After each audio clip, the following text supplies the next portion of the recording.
In doorsnee waren zij 70 jaar.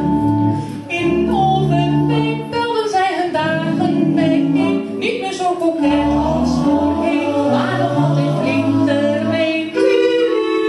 Terwijl de kater sliep en de pendule liep en de kanarie sprak tjip, tjip, tjip, tjip.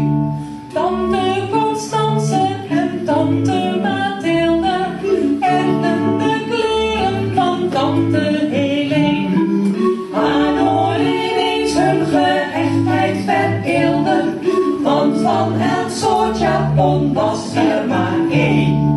Er werd getwist en na provocaties gevist en er werden dingen verwist, waar de ander meer van wist. Terwijl de kater sliep en de pendule liep en de kanarie sprak tjip, tjip, tjip, tjip.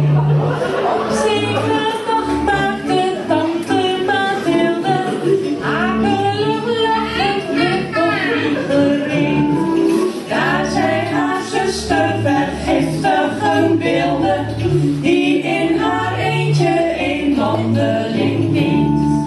Met terpentijn en een stukje rantenvenijn en gesloten keukengordijn moest het wegvoeren zijn.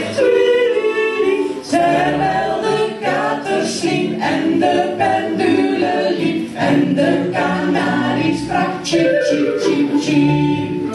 Toen nu de koffie tot stand was gekomen, wou zij eens proeven en nam zij een schop. Zij had de juiste verhouding genomen. Tante Mathilde viel meer als een blok.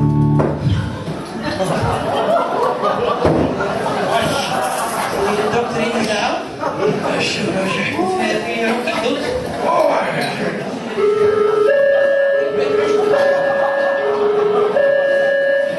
Sedert die tijd droeg Constance in eenzaamheid de japonnen die tot haar spijt tot de oude geleid.